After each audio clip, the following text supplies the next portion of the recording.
Hello students, पिछले video में हमने आपको प्रतिकृति के बारे में समझाया था। आइए देखते हैं अनुलेखन क्या होता है, कैसे जो है डीएनए से आरएनए कॉपी करता है।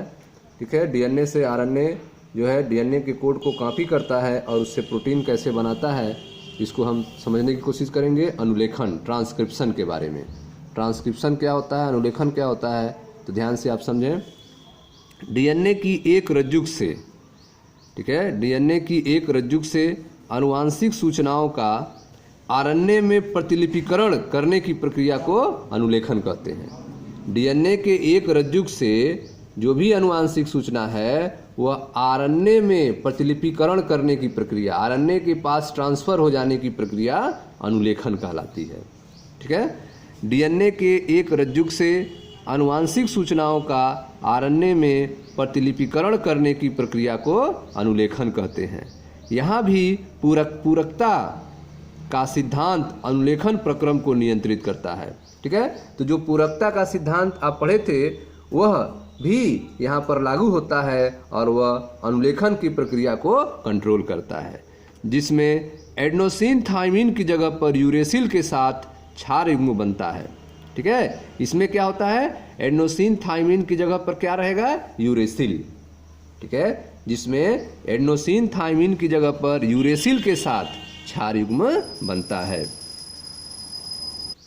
ठीक है स्टूडेंट्स, तो आप देख रहे हैं कि डीएनए के एक रज्जुक से आनुवांशिक सूचनाओं का आरएनए में प्रतिलिपिकरण करने की प्रक्रिया को अनुलेखन कहते हैं।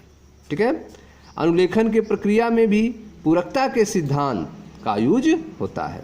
ठीक है, यहाँ भी पूरकता का सिद्धांत अनुलेखन प्रक्रम को नियंत्रित करता है, जिसमें एडेनोसिन थाइमिन की जगह पर यूरेसिल के साथ क्षार युग्म बनता है। यद्यपि प्रतिकृति प्रक्रम के विपरीत, ठीक है, प्रतिकृति प्रक्रम के विपरीत किसी जीव के कुल डीएनए द्विगुणित होकर अनुलेखन के दौरान अपना एक रज्जुक आरएनए के साथ मिलाकर उसी का रूप ले लेता है। ठीक है, तो इसमें आप देख रहे हैं कि प्रतिकृति प्रक्रम के विपरीत इसमें क्या होता है, किसी जीव का कुल डीएनए जो है वह द्विगुणित होकर अनुलेखन के दौरान अपना एक रज्जुक आरएनए के साथ मिलाकर उसी का रूप ले लेता है। ठीक है, इससे डीएनए की लड़ी व जगह का पता चलता है जो अनुलेखन में भाग लेते हैं। ठीक है, तो आप देख रहे हैं कि प्रतिकृति प्रक्रम के विपरीत जो है किसी जीव का कुल डीएनए जो है दुगुणित होकर अनुलेखन के दौरान अपना एक रज्जुक आरएनए के साथ मिलाकर उसी का रूप ले लेता है, जिससे डीएनए के लड़ी और जगहों का पता चलता है जो अनुलेखन में भाग लेते हैं। अनुलेखन के दौरान दोनों रज्जुकों की प्रतिलिपिकरण क्यों नहीं होती है? ठीक है, अब प्रश्न है कि अनुलेखन के दौरान दोनों रज्जुकों का प्रतिलिपिकरण क्यों नहीं होता है, क्यों एक ही रज्जुक का होता है? तो इसका आंसर देखें। इसका साधारण सा उत्तर है कि प्रथम दोनों रज्जुक टेम्पलेट के रूप में कार्य करते हैं। प्रथम दोनों रज्जुक जो हैं वे टेम्पलेट के रूप में कार्य करते हैं, तब उनसे विभिन्न अनुक्रमों वाले आरएनए अणुओं का अनुलेखन होता है। प्रथम दोनों रज्जुक जो हैं वे टेम्पलेट के रूप में कार्य करते हैं तथा उनसे विभिन्न अनुक्रम वाले आरएनए अणुओं का अनुलेखन होता है। ठीक है, याद रहे पूरकता का मतलब समानता नहीं होता है। यदि प्रोटीन का कूटलेखन करते हैं, यदि वे प्रोटीन का कूटलेखन करते हैं तब प्रोटीन में मिलने वाले अमीनो अम्लों का अनुक्रम भिन्न होगा। ठीक है, यदि वे प्रोटीन का कूटलेखन करते हैं तब प्रोटीन में मिलने वाले अमीनो अम्लों का अनुक्रम भिन्न होगा। यदि इसी डीएनए का एक भाग दो भिन्न प्रोटीनों का कूटलेखन करता है तब आनुवांशिक सूचना स्थानांतरण तंत्र द्वारा जटिलता उत्पन्न करता है। ठीक है, अगर डीएनए का एक भाग जो है अगर दो अलग अलग प्रोटीन का सूचना देने लगेगा तो इससे एक जटिलता उत्पन्न हो जाएगी। इसलिए जो है आप देखते हैं कि डीएनए एक दूसरे के अनुपूरक होते हैं। ठीक है, A T G C T A इस तरह का अनुक्रम चलता है। अगर एक का पता चल जाए तो दूसरे का आप पता कर सकते हैं। ठीक है, यदि इसी डीएनए का एक भाग दो भिन्न प्रोटीनों का कूटलेखन करता है तब आनुवांशिक सूचना स्थानांतरण तंत्र द्वारा जटिलता उत्पन्न करता है। दूसरा, साथ साथ दो आरएनए अणुओं जो एक दूसरे के पूरक हैं, ठीक है, साथ साथ दो आरएनए अणु जो एक दूसरे के पूरक हैं, इसके निर्माण से द्विरज्जुक आरएनए का निर्माण होगा। इससे आरएनए और प्रोटीन अनुलेखन नहीं हो पाता है और अनुलेखन का प्रयास व्यर्थ हो जाता है। ठीक है, तो अगर जो है दोनों रज्जुक जो है कूटलेखन करने लगेंगे तो आरएनए बनने का प्रयास जो है, आरएनए से प्रोटीन बनने का प्रयास व्यर्थ हो जाएगा। ठीक है, क्योंकि द्विरज्जुक आरएनए का निर्माण हो जाएगा, द्विरज्जुक आरएनए का निर्माण होगा, जिसके कारण आरएनए से प्रोटीन के अनुलेखन नहीं हो पाएगा और अनुलेखन का प्रयास व्यर्थ हो जाएगा। इसी कारण से जो है केवल एक रज्जुक ही डीएनए का भाग लेता है अनुलेखन की प्रक्रिया में। ठीक है, ठीक है, तो आपने देखा कि डीएनए के एक रज्जुक से आनुवांशिक सूचनाओं का आरएनए में प्रतिलिपिकरण करने की प्रक्रिया को अनुलेखन कहते हैं। यहाँ भी पूरकता का सिद्धांत अनुलेखन प्रक्रम को नियंत्रित करता है, जिसमें एडेनोसिन थाइमिन की जगह पर यूरेसिल के साथ क्षार युग्म बनता है। एडेनोसिन थाइमिन की जगह पर क्या यूज होता है? यूरेसिल। यद्यपि प्रतिकृत प्रक्रम के विपरीत किसी जीव के कुल डीएनए दुगुणित होकर अनुलेखन के दौरान अपना एक रज्जुक आरएनए के साथ मिलाकर उसी का रूप ले लेता है। इससे डीएनए की लड़ियों जगहों का पता चलता है जो अनुलेखन में भाग लेते हैं। ठीक है, अनुलेखन के दौरान दोनों रज्जुक का प्रतिलिपिकरण क्यों नहीं होता है? ठीक है, तो इसका साधारण सा उत्तर है कि प्रथम दोनों रज्जुक टेम्पलेट के रूप में कार्य करते हैं, तब उनसे विभिन्न अनुक्रम वाले आरएनए अणुओं का अनुलेखन होता है। यदि प्रोटीन का कूटलेखन करते हैं तब प्रोटीन से मिलने वाले अमीनो अम्लों का अनुक्रम भिन्न होगा, और यदि इसी डीएनए का एक भाग दो भिन्न प्रोटीनों का कूटलेखन करता है तब आनुवांशिक सूचना हस्तांतरण तंत्र द्वारा जटिलता उत्पन्न करता है। दूसरा, साथ साथ दो आरएनए अणुओं जो एक दूसरे के पूरक हैं, इसके निर्माण से द्विरज्जुक आरएनए का निर्माण होगा। इससे आरएनए के प्रोटीन के अनुलेखन नहीं हो पाता है और अनुलेखन का प्रयास व्यर्थ हो जाता है। ठीक है, आइए अब देखते हैं अनुलेखन इकाई कौन कौन होते हैं। अनुलेखन की प्रक्रिया में कौन कौन से इकाई भाग लेते हैं, तो ध्यान से समझें। डीएनए के अनुलेखन इकाई मुख्यतः तीन भाग होते हैं। डीएनए के अनुलेखन इकाई के मुख्यतः तीन भाग होते हैं। पहला होता है उन्नायक, प्रमोटर, ठीक है, जो शुरुआत करता है। दूसरा होता है संरचनात्मक जीन, स्ट्रक्चरल जीन, और लास्ट में आता है आपका समापक, टर्मिनेटर, जो समाप्त करता है। तो डीएनए के अनुलेखन इकाई के तीन भाग होते हैं। पहला होता है उन्नायक, प्रमोटर, दूसरा होता है संरचनात्मक जीन, स्ट्रक्चरल जीन, और तीसरा होता है समापक, टर्मिनेटर। ठीक है, तो ध्यान दें, अनुलेखन इकाई की संरचनात्मक जीन, अनुलेखन इकाई के संरचनात्मक जीन डीएनए के द्विरज्जुक का ही भाग होता है। जो संरचनात्मक जीन होता है वह डीएनए के द्विरज्जुक का ही एक भाग होता है। देखें ध्यान से, यह अनुलेखन एकल की आरेखीय संरचना है, जिसमें आप देख रहे हैं यह आपका संरचनात्मक जीन है।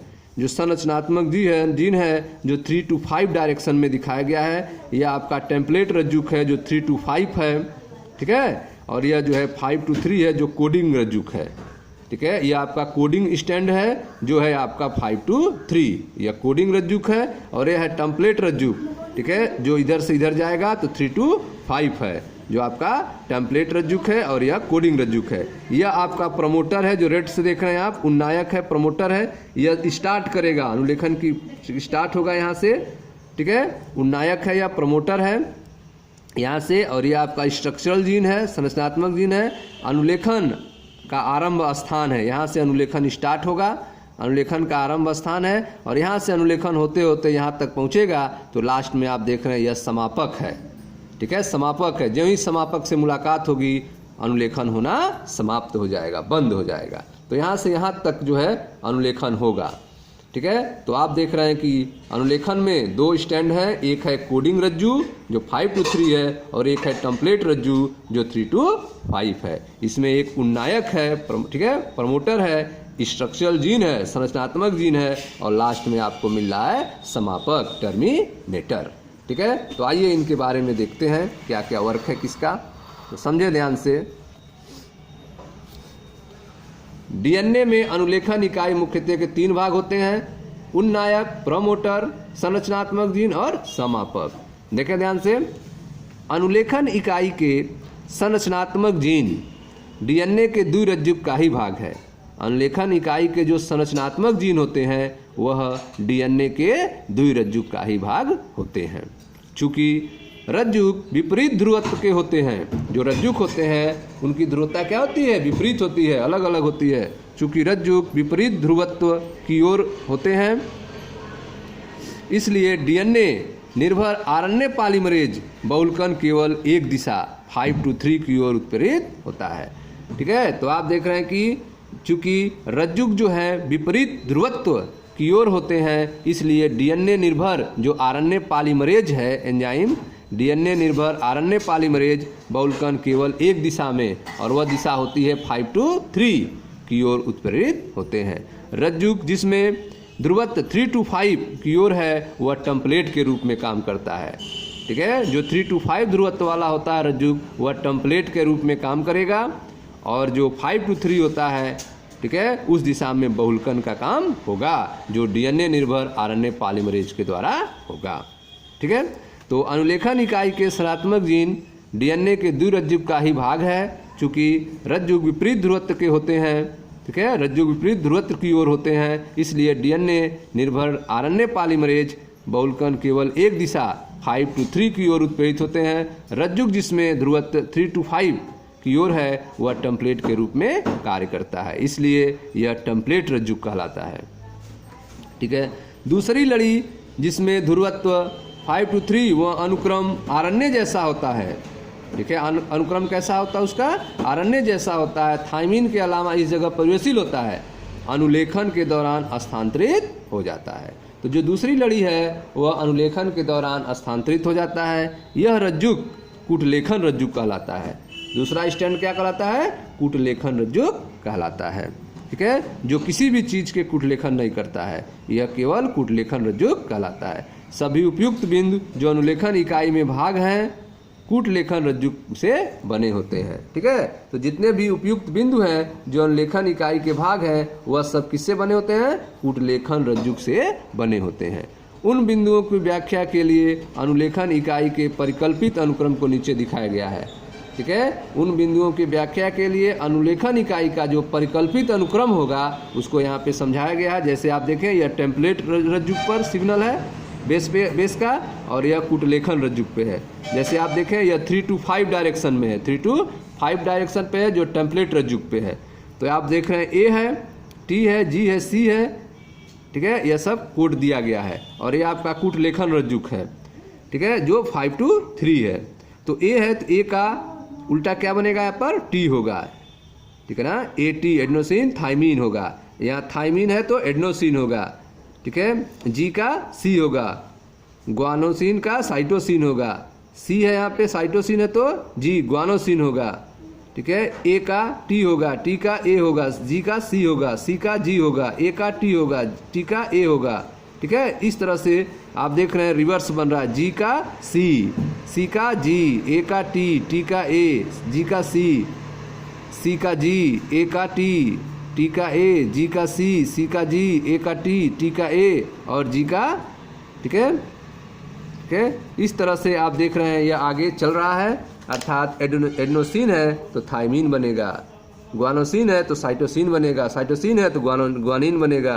ठीक है, इस तरह से यह अनुक्रम चलता है। तो यह टेम्पलेट रज्जु का अनुक्रम है और यह कूटलेखन रज्जु का अनुक्रम बनेगा। ठीक है, आगे देखें ध्यान से। उपरोक्त डीएनए के अनुलेखित आरएनए के अनुक्रमों को क्या आप लिख सकते हैं? तो जो आपका यह क्रम दिया गया था, इससे आप आरएनए का क्रम लिख सकते हैं। तो आरएनए का क्रम आप लिखेंगे तो आपको क्या चेंज करना पड़ेगा? एडेनोसिन थाइमिन की जगह पे यूरेसिल को यूज करना पड़ेगा। ठीक है ना। तो उपरोक्त डीएनए के अनुलेखित आरएनए क्रम को आप लिख सकते हैं। आगे देखें ध्यान से। उन्नायक व समापक तथा किनारे पर स्थित संरचनात्मक जीन अनुलेखन इकाई बनाते हैं। तो अनुलेखन इकाई कौन कौन है? उन्नायक व समापक तथा किनारे पर स्थित संरचनात्मक जीन तीनों मिलकर अनुलेखन इकाई बनाते हैं। संरचनात्मक जीन में 5 किनारे पर उन्नायक स्थित होता है। संरचनात्मक जीन के 5 किनारे पर जो है उन्नायक स्थित होता है। तो यह आप देख रहे हैं, यह संरचनात्मक जीन है, इसके 5 एंड पर जो है उन्नायक स्थित होता है। 5 एंड पर उन्नायक स्थित होता है। तो आप देख रहे हैं कि उन्नायक, प्रमोटर, उन्नायक, समापक और संरचनात्मक जीन, यह तीनों मिलकर क्या बनाते हैं? अनुलेखन इकाई को बनाते हैं। संरचनात्मक जीन के 5 किनारे पर, संरचनात्मक जीन के 5 किनारे पर उन्नायक स्थित होता है। ठीक है, यह डीएनए अनुक्रम है जिसमें आरएनए पॉलीमरेज जुड़ता है। ठीक है, यह डीएनए अनुक्रम है, इसी से आरएनए पॉलीमरेज एंजाइम जुड़ता है और अनुलेखन इकाई में स्थित उन्नायक टेम्पलेट व कूटलेखन रज्जु का निर्धारण करता है। यह जो नायक जो है यह टेम्पलेट और कूटलेखन रज्जु का निर्धारण करता है। ठीक है, तो उन्नायक से आप देख रहे हैं यह डीएनए अनुक्रम है जिसमें, देखिए ध्यान से स्टूडेंट्स, यह डीएनए अनुक्रम है जिसमें आरएनए पॉलीमरेज जुड़ता है और अनुलेखन इकाई में स्थित उन्नायक टेम्पलेट और कूटलेखन रज्जु का निर्धारण करता है। समापक कूटलेखन रज्जु के 3 किनारे, ठीक है, पर स्थित होता है। समापक कहाँ होता है? 3 किनारे पर समापक जो है स्थित होता है। इससे अनुलेखन प्रक्रम की समाप्ति का निर्धारण होता है। ठीक है, इसके अतिरिक्त उन्नायक के प्रतिप्रवाह व अनुप्रवाह की तरह नियामक अनुक्रम होते हैं। ठीक है, उन्नायक के प्रतिप्रवाह व अनुप्रवाह की तरह नियामक अनुक्रम भी पाए जाते हैं। इन अनुक्रमों की कुछ विशेषताओं के बारे में अब जब जीन अभिव्यक्ति नियमन के बारे में आप पढ़ेंगे तब वहाँ पे इसकी जानकारी दी जाएगी। तो इस तरह से आपने देखा कि उन्नायक, समापक और संरचनात्मक जीन तीनों मिलकर क्या बनाते हैं?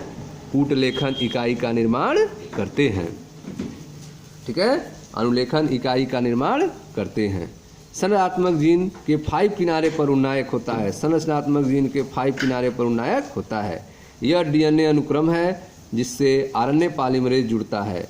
यह अनुलेखन इकाई में स्थित उन्नायक टेम्पलेट के कूटलेखन रज्जु का निर्धारण करता है। समापक कूटलेखन रज्जु के 3 किनारे पर स्थित होता है और अनुलेखन प्रक्रम की समाप्ति का निर्धारण करता है। ठीक है, इसके अलावा उन्नायक के प्रतिप्रवाह व अनुप्रवाह की तरह नियामक अनुक्रम होते हैं। उन्नायक के जो है वह प्रतिप्रवाह व अनुप्रवाह की तरह नियामक अनुक्रम होते हैं। इन अनुक्रमक के बारे में आपको जीन अभिव्यक्ति में पढ़ाया जाएगा। Thank you students.